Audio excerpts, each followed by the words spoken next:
Hi guys, Ruggero here from One Foot in the Door. I'm very excited because today is a pilot for a new series of videos called Actors Real Talk.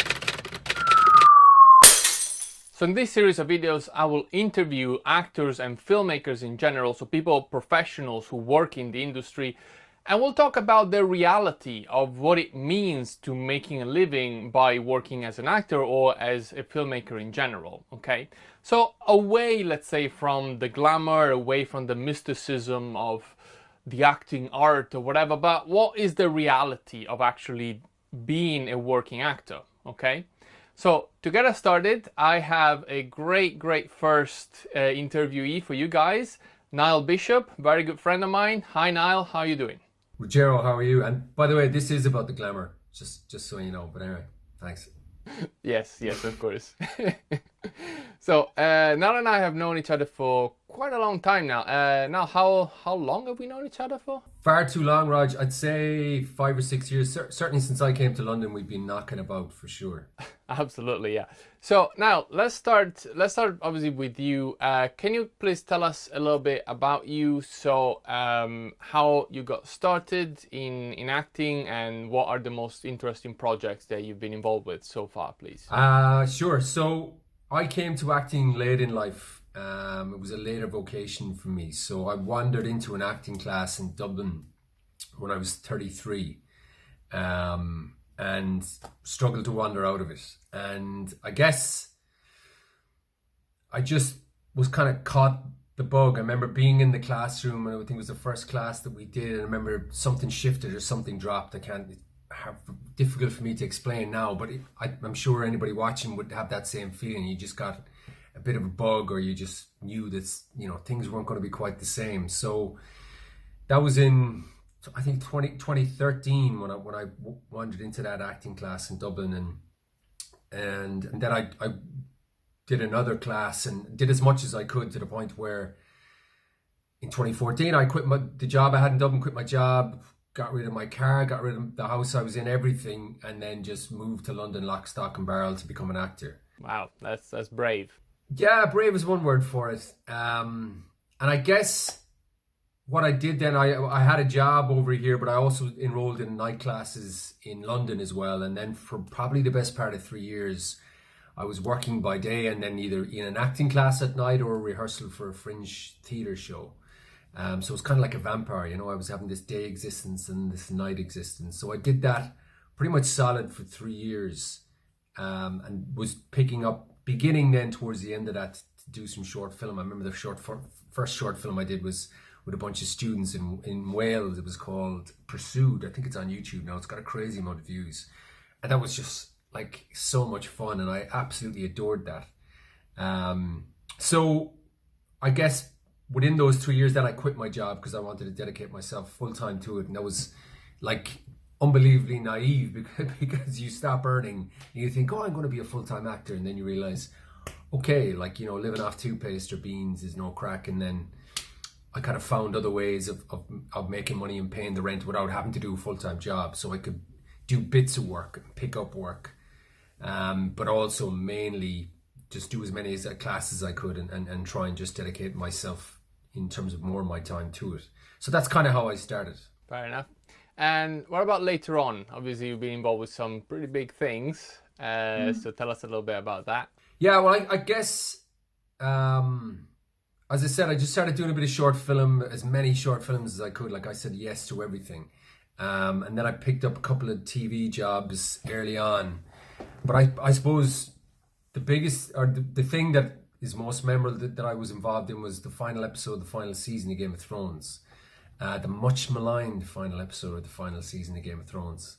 So that was an incredible experience. It was 7 days in Seville, treated like a rock star, treated like royalty, on the most famous show in the world, in one of the most, I suppose, anticipated TV episodes. It was like a cultural experience. Everybody, when it was coming out and when it was being shot, I mean, they had drones around the site so that to keep an eye that no other drones were coming in taking photos of it. It was just like, it was an incredible experience. It was my first time being on anything that large, and I guess being around some of the most famous actors in the world at that time, being around Peter Dinklage, getting to see him work up close, Sophie Hunter, Maisie Williams, Joe Dempsey, Liam Cunningham, who was an Irish actor who I've watched him for years, and he was sitting 3 seats away from me, in that final scene, and it was definitely a pinch me moment. But I learned so much.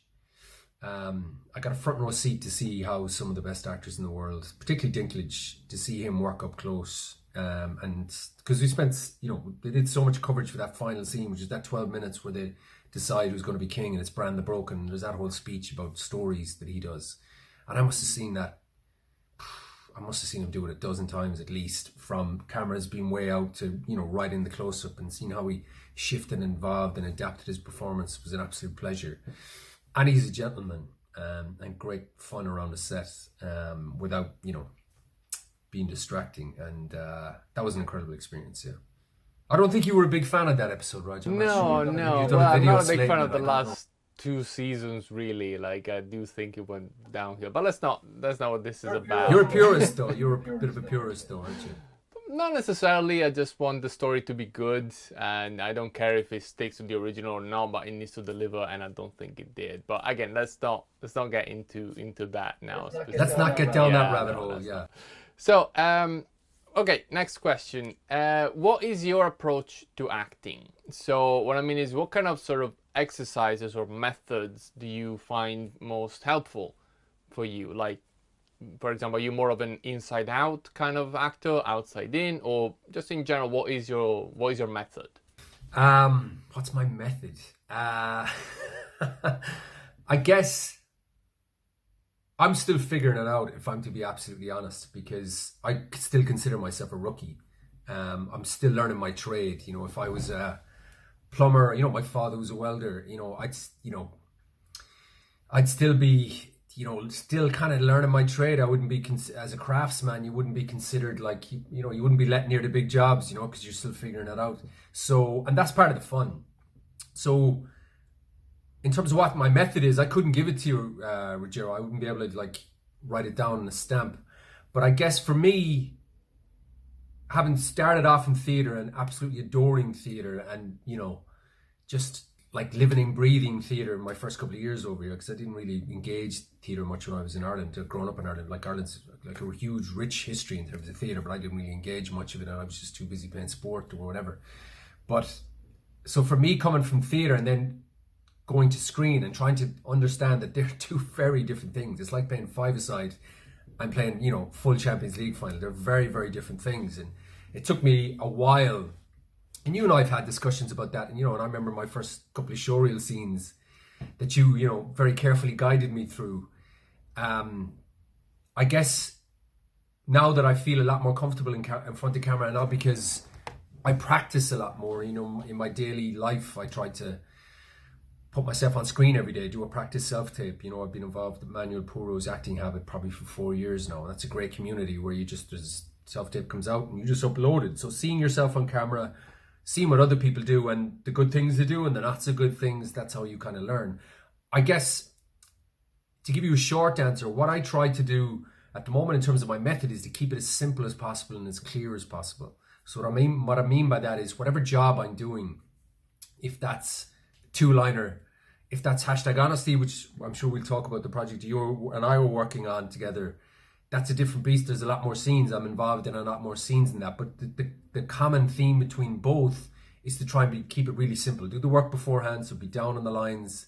You're always hammering me for lines, but being down on the lines, knowing what's in the scene, knowing what the scene is about, knowing what the scene requires, as opposed to just bringing my personality to it.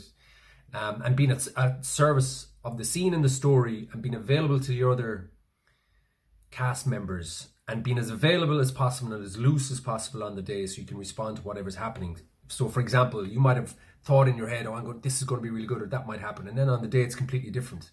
Something might have changed. Some lines might have been cut. You might be shooting it a different way. So if you've got too mechanical in your head, that's going to throw you. So in summary, I guess I try to keep it really simple and be as loose and as available on the day, and just having done the groundwork that allows me to do that. And that main thing is about knowing the scene and knowing the lines. Nice. So what's the difference for when you're preparing for an audition? So when, especially like if it's a self-tape, for example, and obviously you don't really have anybody else to interact with, or obviously it's a bit different. So what do you do to prepare for a good self-tape? What are the things that you really focus on when you're doing that? I guess I've done a good bit of work on self-tapes because it's where it's at, right? And particularly with COVID, everything is self-tape now. You won't really get into a room, at least in my experience, and unless it's way down the process in terms of casting directors now, in terms of seeing what options are out there. Everything is self-tape. So your self-tape game has got to be really strong because it's really competitive. There's some great talent out there. There's some great people working really hard. And for roles that you go up for, there's a lot of people looking for that role. So your self-tape game has got to be really strong. I guess what I mentioned Manuel Puro's acting habit, that allowed me to understand the technicalities of a self-tape. So understanding what the frame is, getting a lapel mic, making sure that works, working on volume. You and I have had a couple of conversations on that. Making sure that it's clear, the lighting is good, the backdrop, all that takes a bit of time. That could take you 25, 30 kind of practice self-tapes to really get that right. And then to be able to get it down really quick.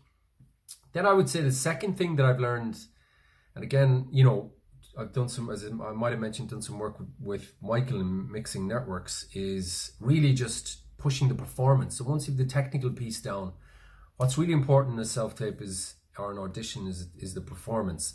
So where does the performance come from? I would say, for me, I would start with tone. And that's something I learned recently, again from Mick, in terms of what are you going up for? Because you can't give it a blanket performance for everything. So, for example, if it's for a comedy, that requires a certain type of performance. It can be a little looser, a little bigger, the frame can be a little wider. You can be a little more demonstrative, a little more alive, a little more active. Or if it's a drama that Britain's full of on ITV or any of those, or Netflix dramas, like they're small, they're intimate. The camera's closer, the lines are a little more throwaway. It's really kind of showing as opposed to telling. And then if they're continuing dramas like Doctors or, Casualty, or those that kind of been around for so long, they're almost like institutions. They have a tone of their own. You're not going to go in and just kind of dominate the scene or do something completely different. It's just going to look at 3:00 in the afternoon like, what is that guy doing? So you have to kind of be respectful to the tone, unless, they're looking for something completely different. And to understand that firstly, and then pitch your interpretation of that character within that. And I would say that's the first thing, knowing the tone. Second thing, again, what's the script need? What does the scene need? I think in a lot of acting classes, when I hear a lot of young actors starting out, and I heard myself starting out, it's like about my character and my preparation and the accent I'm doing and the props that I'm using and the clothes that I'm wearing. Like, they're all layers. What starts at the bottom is, what the fuck does the scene need? Casting directors, they're almost as good as directors themselves. They will send a scene and there is beats in that and there is a shift in that, and they want you to hit it. And they want to see how you hit that. And if you don't, and you're too involved in what you're doing, and because you watch the Heath Ledger video, or you watch some guy on YouTube saying you got to go deep and go method, and you're trying to pull some memories out of there, that's no good. It's not going to work. So I would say, for me, it's got your technical self-tape's got to be strong. You got to know what the tone of the show is. You got to know the scene, what the beats are. Like, what does the scene require? What does the scene need? And then just bring yourself to it. And it will either be what they're looking for or it won't be. And the final thing I would say, for me, I always try and score myself on a self-tape. So I kind of give myself scores across those exact ranges. Technically was my setup. What was that out of 10? Did I hit the beats in the scene? What was that out of 10? And then, did I really push it? So if they're looking for light and a shade, first half of the scene is quiet, second half of the scene you're angry because you get new information. Did I really push that anger, or did I kind of stay within my comfort zone? Did I keep the pace up? So I kind of try and score myself. And the reason I do that, finally, is to say, the reason I do that is it's important to know when your work is good and when your work isn't good.